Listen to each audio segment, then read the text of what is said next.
that's going to be great. That could be a wow moment because those prophecies were pretty stunning actually. There are 28 prophecies in last couple of hours, and if you know math, just try to do your probability, like what would be the probability one man fulfilling one prophecy in a place, and then it's just not one prophecy, it's 28 prophecies, at least 28 prophecies between that time. And look at Jesus' life, it's way beyond hundreds and hundreds of prophecies fulfilled in that day. Next one I thought, probably like, think about what happened to Jesus between while he was in the garden and before he was crucified. He went through multiple trials, 3 times in front of the Jewish authorities. And then he went through trial between the Herod, the Roman authorities, multiple trials, all illegal, all through concurrent courts. There cannot be a trial that could happen in the night. If you are a Jew, you cannot condemn anybody, and that too if it's a capital punishment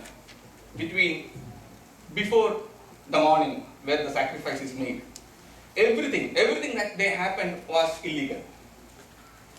I thought that probably that would be cool too. That's a nice topic to talk about. God gave me this verse in John chapter 17, which said like, Father, the time has come. Time for what?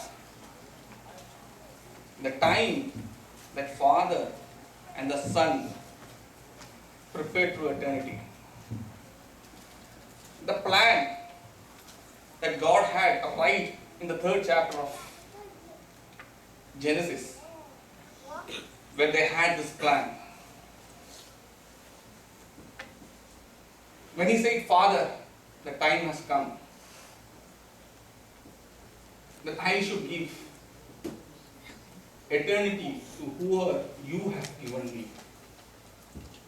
And that's where people all fall apart actually, like eternity. For us, eternity is something after death. At least that's what we thought, or that's what we've been hearing. Eternity after death, being with Father, being with God, somewhere in heaven. Maybe Jesus knew about it. In the very next line, Jesus says, now this is eternity, that you may know the true God, the true one God, and Jesus Christ, whom you gave us. Now that's eternity. Knowing God is eternity. Knowing Jesus Christ is eternity. Now where is sin? Like me, ask anybody. Ask me. Now why did Jesus die? The first answer we would say is to bear my sin. But I was reading over and over on that line. I could not find a line which said for sin. That was the final prayer. And if there is a Lord's Prayer, the Lord's Prayer what we pray is the prayer which Lord taught us to pray. And the prayer in John 17 is His prayer, His final prayer. And in that statement, when He was about to be crucified, in that statement, He says, this is eternity, knowing me, knowing you. And that's the hour. Now where does sin fit into? For God, sin is a big deal. It's a big deal. So if there's a mission statement, Jesus was on a mission. He was on a mission in His earthly life. Definitely He was on a mission. And if there is a mission statement, we are in our professional life, we have a mission statement. You go to your office, you work on a project, there is a mission statement. Without a mission statement, there is no project. So if there is a mission statement, that's exactly what Jesus said, to know God.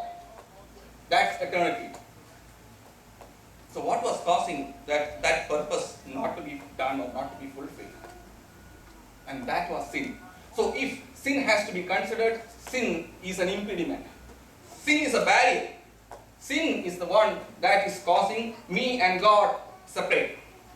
Sin is a barrier. So that's why sin is being taught more.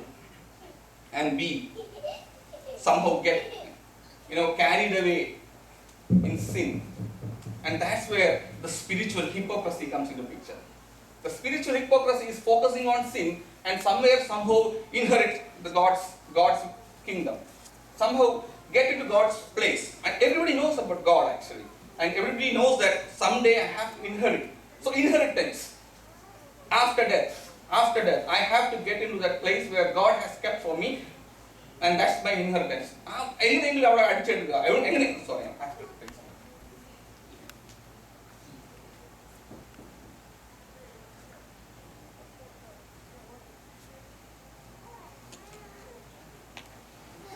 And this is what actually God wanted us to remind today.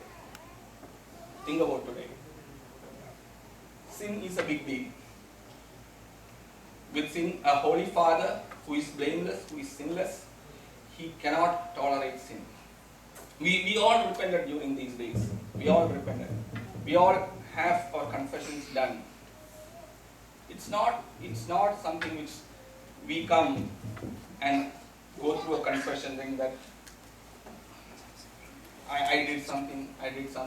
And when God hears that confession, it's not on my merit. It's not on my merit. How good I go through that confession. How good I say that confession. It's not about how beautifully we say our confession. God is a just God. He's not a nice God. Like if nice, the definition of nice is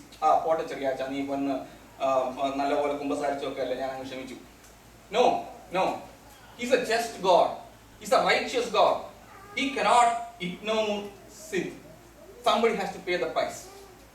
He's a just God. That's what just means. Justified. Our Christian life starts from justification. Justification means just as if not sinned. That doesn't mean that you have not sinned. It's just as if you have not sinned. It means you are blameless. It doesn't mean that you are sinless. It means you are blameless. Psalm 32 says, "Blessed is the man whose transgressions are being covered. Blessed is the man whose sins are forgiven." When David wrote those, I don't know if he had any clue how this prophecy will come to pass. Because sin was a big deal. And how the sin will be forgiven or covered. So sin is definitely a big deal. But see, once our sins have been covered, once it is been forgiven, what is our objective? Our objective is to know the true God. When St. Paul was all over in Asia, preaching his word, preaching his gospel, wherever he preached the gospel, he prayed only one thing. You can actually go through his epistles and read for yourself. He always prays that Father of glory, Father, the God of glory, Son of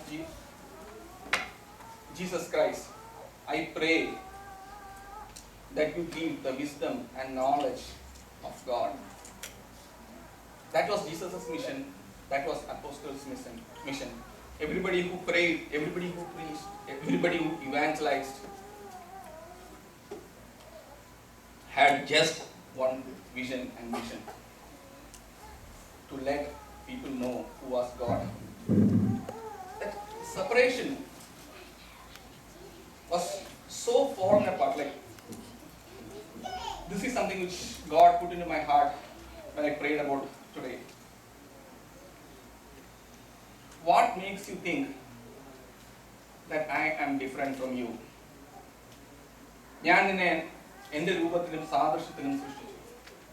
What makes you think now I am a father? What makes you think that I am a different kind of father if I have made you in my own image? So I have a couple of little children.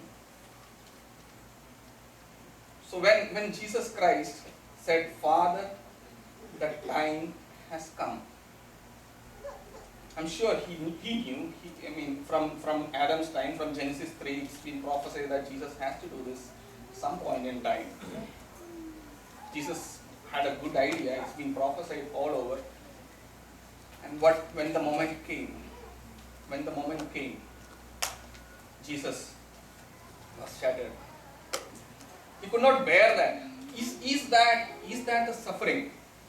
Is that the suffering which he is going to endure put him into tremendous pressure? Luke's account says that Jesus sweat blood. Normally people do sweat blood when somebody is going through extreme tension, extreme pressure, extreme, like normally people who are condemned to death, and in olden times, if you are a soldier in battle, knowing that you might or might not get out of that battle, maybe your family might be seeing the dad's or the husband's dead body. That pressure actually, I'm not a bit, I don't come from a medical background, but definitely I've researched around that. It's a medical condition. The blood cells ruptures in that pressure, in that tension, and that's when you actually sweat blood. Angels, Father had to send angels actually to console him. So what was that peace? God who became flesh, what was that thing put him into that tremendous pressure? I was always thinking it is the torture. And torture is no less. It's beyond any human's tolerance actually. If you think Mel Gibson's work was too much of violence, I would say if you read Isaiah, Mel Gibson failed to do the way he did. If he had got a revelation, probably for a certificate to show that movie in the theater, he did not do justice. Book of Isaiah says, people plucked the beard. He raised them. They raised their face. That means they tore apart. Whichever movie you have seen, Jesus on the cross still had his beard. Isaiah says that he did not have. He gave his beard. And in Psalms it says that he showed his back. People plowed his back. The torture was no little actually. It is beyond anybody could tolerate. But Jesus was not the first man getting crucified. Crucifixion started right in the time of Assyrians, Persians, Romans took it. So crucifixion was all wrong. And when we paint something so much dramatic as what suffering is, people do it now actually. Paint torture, paint it, if you read through the news, it's very evident. Look at what's happening in Tamil Nadu, AIDMK, DMK, all painting on one child, Prabhakaran's son, how to gain political mileage there. So anywhere, if you have to gain some political mileage, just paint a nasty picture of torture. And that will put into a grief into your heart. That will cause us some pain. And you might end up sympathizing. So so when we are here, so know that it's not about the actually. Jesus was not the first man. Jesus was not the first man to actually suffer like that. What makes this different?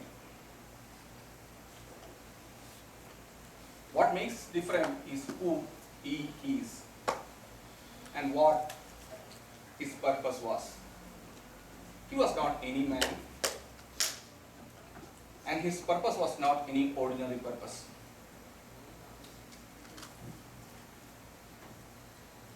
He was not any man. He was God. He was Son of God. was God himself. That makes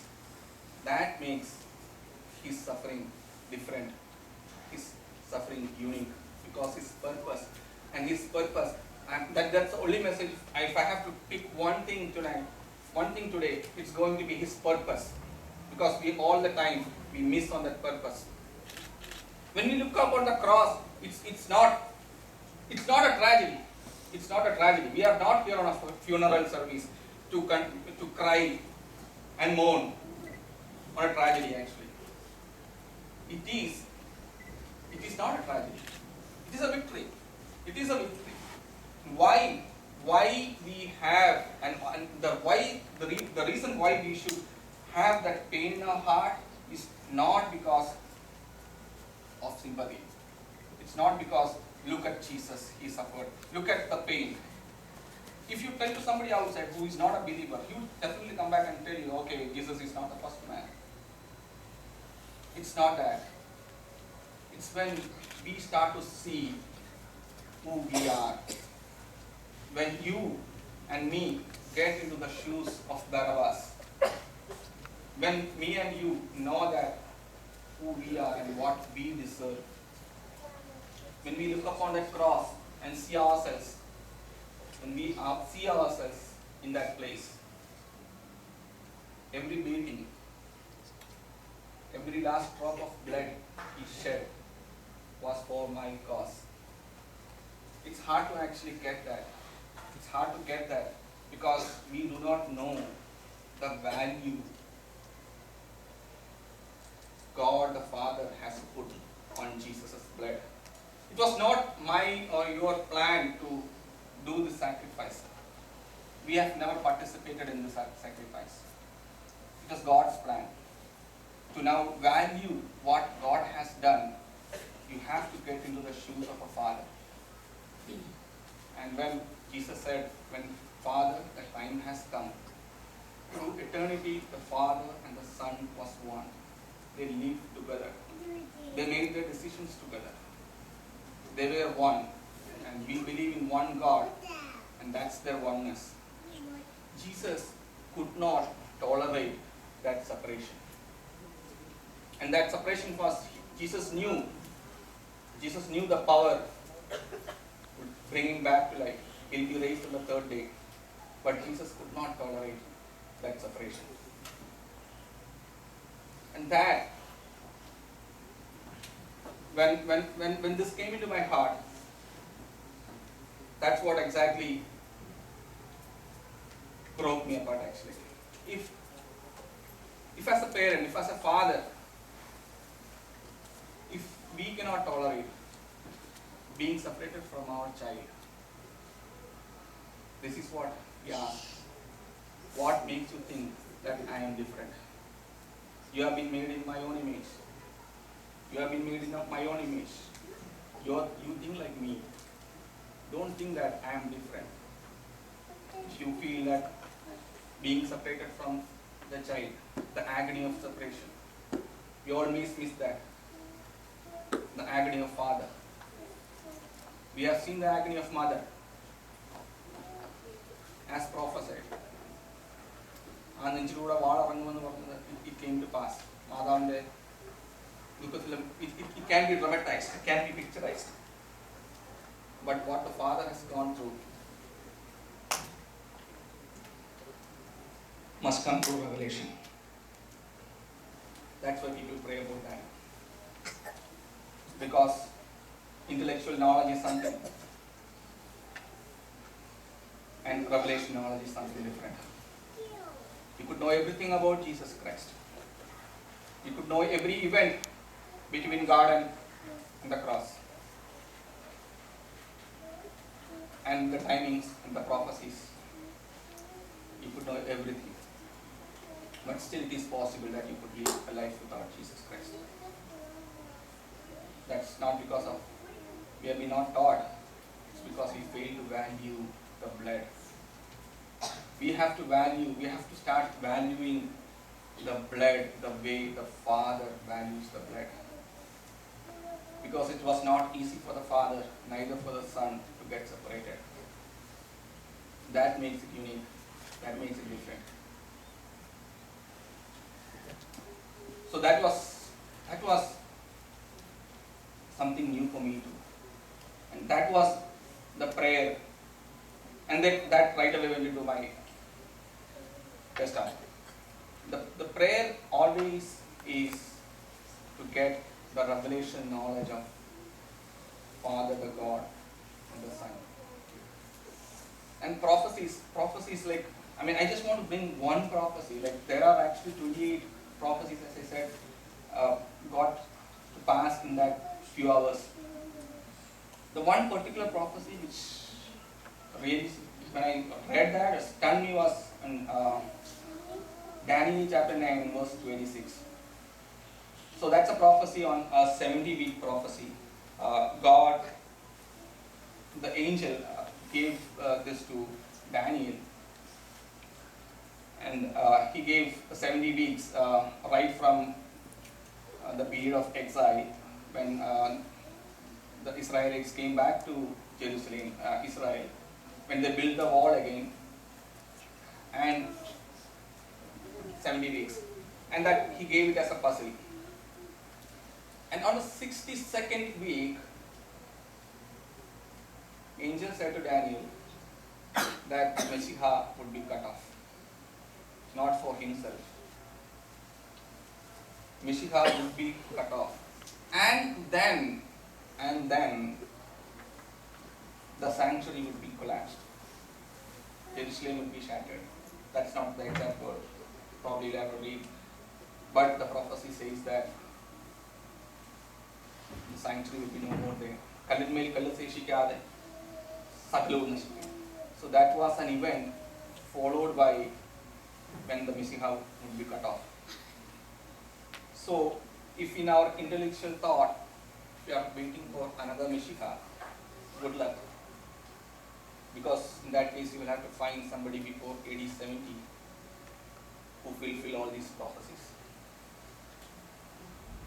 We'll have to wait. We cannot actually wait for another one. The Messiah has come. We have to start valuing the necessity of a Messiah.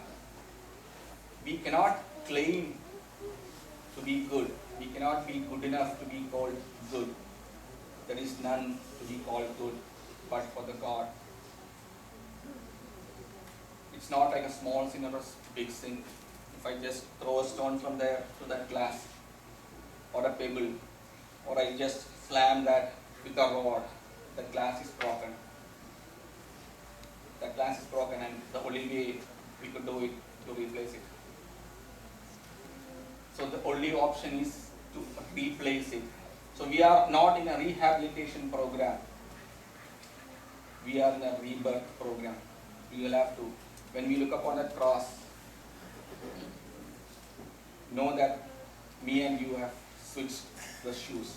Me and the Son of God has switched the shoes.